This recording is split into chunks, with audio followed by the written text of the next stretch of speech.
اعتبار سے آج بے برکتی آج عذاب پہ ہم مبتلا ہے، لیکن ہمیں نظر نہیں آتا۔ اب یہ اللہ کی طرف سے عذاب ہی ہے کہ مسلمان آج پریشان ہے۔ مساجد آج گرم گرم میں مساجد موجود ہے، دینی مراکز موجود ہے، مدارس موجود ہے، لیکن بے سکونی کیوں ہے، بے اعتمادی کیوں ہے، ظلم کیوں ہے، زیادتی کیوں ہے؟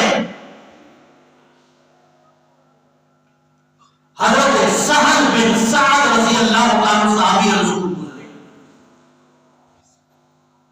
فرمایا نبی کریم صلی اللہ علیہ وسلم نے فرمایا تمہارا یہ ایمان ہے کہ اللہ کے نبی نے جو فرمایا سچ فرمایا، دنیا کی زبانیں جھوٹ بول سکتی ہے، اللہ کے نبی صلی اللہ علیہ وسلم کی پیشن گوئی کبھی جھوٹ نہیں ہو سکتی۔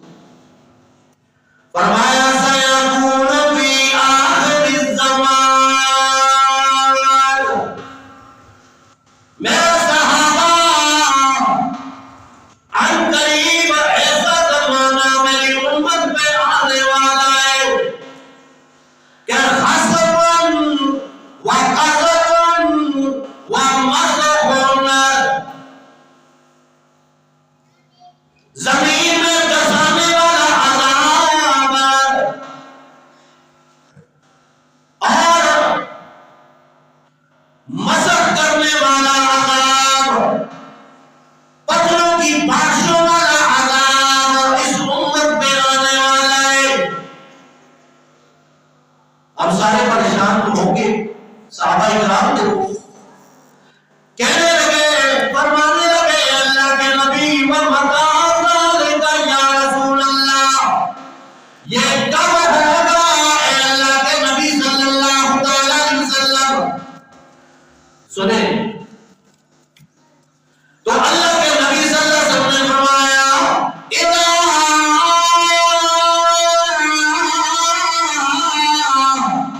ظہرت المعازف، جب موسیقی کے آلات عام ہو جائیں گے، موسیقی کے آلات عام ہو جائیں گے، اور معذرت کے ساتھ یہ جو موبائل ہمارے جیبوں میں پڑا ہے اس کا خیال ہمیں نہیں، یہ ایک ذریعہ ہے موسیقی کا۔ لوگ آج بے اطمینان ہے تو موسیقی سنتے ہیں، شادی بیاہ ہے تو موسیقی سنتے ہیں، فارغ بیٹھی ہے تو موسیقی سنتے ہیں۔ کہاں پہ ہماری روح ہے؟ وہ اطاعت گزار ہو، اس میں قرآن کی تلاوت اثر انداز ہو، عبادات میں جی لگے۔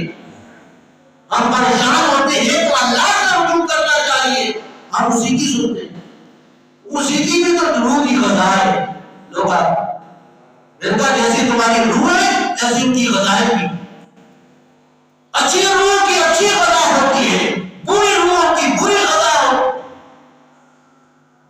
فرمایا نبی کریم صلی اللہ تعالی علیہ وسلم نے کہ اذا ظہرت المعازف، جب موسیقی کے آلات عام ہو جائیں گے، وَالْقَيْنَاتِ، گانے بجانے والے عام ہو جائیں گے، علماء دینی طلباء کی عزت نہیں ہوگی، لیکن گانے بجانے والوں کی عزت ہوگی۔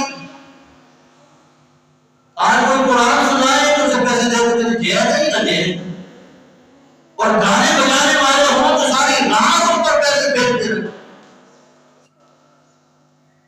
ایک ہمارے دوست نے ہم سے پوچھا حضرت یہ کیا، یہ تو ساری رات پیسہ بھیجتے رہتے۔ میں نے کہا وہ پیسہ بھی تو حلالی کے ذریعے سے لایا تھا، وہ حلال جگہ پہ کہاں لگتا ہے؟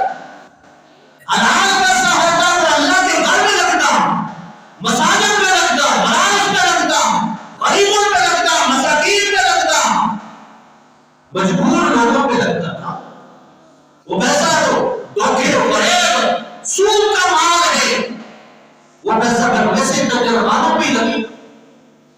تو نبی کریم صلی اللہ علیہ وسلم نے فرمایا، سچ فرمایا ہمارا ایمان، فرمایا گانے بجانے کے آلات وہ عام ہو جائیں گے، گانے والے اور والیاں عام ہو جائیں گی۔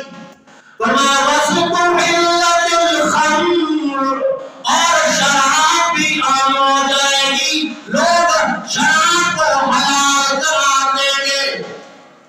قرآن کہتا ہے یسألونک عن الخمر والمیسر قل فیہما اسم کبیر ومنافع للناس واسمہما اکبر من نفعہما۔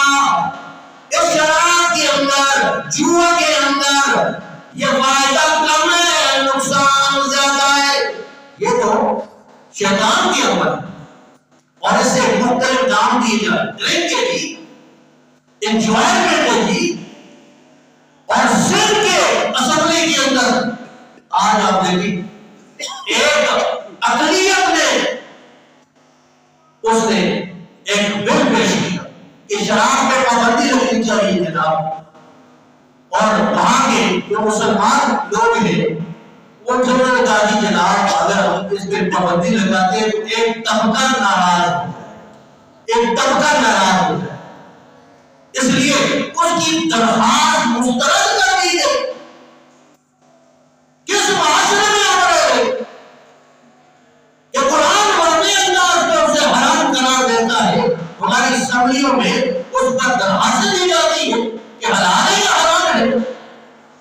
کون سے قانون اور کون سے ملک میں ہم رہ رہے ہیں؟ پھر یہ بدعملی، بے سکونی، بے اتفاقی کیوں نہ ہو؟ نبی کریم صلی اللہ علیہ وسلم نے فرمایا کہ 5 ایسے گناہ ہیں کہ جب تم اس میں مبتلا ہو جاؤ گے، فرمایا لن تظہر الفاحشۃ فی قوم قط، فرمایا جب یہ فحاشی عام ہو جائے گی، اعلامیہ فحاشی شروع ہو جائے گی، شادی بیاہ میں اپنے بازاروں میں جا کے، گلیوں میں جا کے، اور پھر فرمایا اگر ایسا ہوا فَإِلَّا فَشَاءَ فِيهِمُ الطَّاعُونُ وَالْأَوْجَاعُ، تو اللہ کی طرف سے عذاب یہ آئے گا کہ طاعون کی بیماری تم میں عام ہو جائے گی، یا اس جیسی بیماریاں عام ہو جائے گی۔ لوگ کہتے ہیں کہ یہ اسپتال بھر گئی ہے، بیماریاں زیادہ ہو گئی ہیں، ڈاکٹر بھی پریشان ہے کہ عجیب عجیب بیماریاں آ رہی ہیں، ہمارے تمہارے کی بدعملیوں کی وجہ سے۔ اور پھر فرمایا وَلَمْ يَنْقُضُوا الْمِكْيَالَ وَالْمِيزَانَ، جب بازاروں کے اندر کرنا مقبول کیا جائے، اللہ کی طرف سے یہ عذاب آئے گا، قحط سالی آئے گی، تنگدستی آ جائے گی۔ اور پھر فرمایا وَشِدَّةُ الْمَعُونَةِ، حکمرانوں کے ظلم و ستم کا تم شکار ہو جاؤ گے۔ آج دیکھیں مہنگائی ہے، لوگ پریشان ہیں، آج بدعملی ہے، مال کی جو ہے وہ دولت کی جو ہے یہ تحفظ نہیں ہے، عزت آبرو کا تحفظ نہیں ہے، ظلم عام ہے، زیادتی عام ہے۔ یہ کیا وجہ ہے؟ یہ مجموعی قسم کی بیماریاں ہیں جس میں آج امت مبتلا ہے، یا خاموشی اس پر، جس کی وجہ سے یہ عذاب بھی مجموعی ہے۔ رمضان المبارک کا مہینہ آئے گا، آپ دیکھنا کئی لوگ بیماری کا بہانہ کر کے روزے کھاتے نظر آتے ہیں، شہروں اور گلیوں کے اندر آپ دیکھیں وہاں پہ تو روزے رکھتے ہی کوئی نہیں ہے۔ اللہ کا اتنا بڑا حکم ہے کتب علیکم الصیام کما کتب علی الذین من قبلکم لعلکم تتقون، تب تک روزے فرض کر دیے گئے ہیں، اور امت کے کام پہ جھوٹ نہیں رہی اور وہ اس کو فکر نہیں ہے کہ روزہ بھی رکھتا ہے۔ یہ مجموعی گناہ ہے، اس کے عذاب بھی مجموعی ہے۔ رب سے دعا ہے کہ اللہ قرآن و سنت کی سچی تعلیمات پہ عمل کی توفیق نصیب فرمائے۔ وآخر دعوانا الحمدللہ۔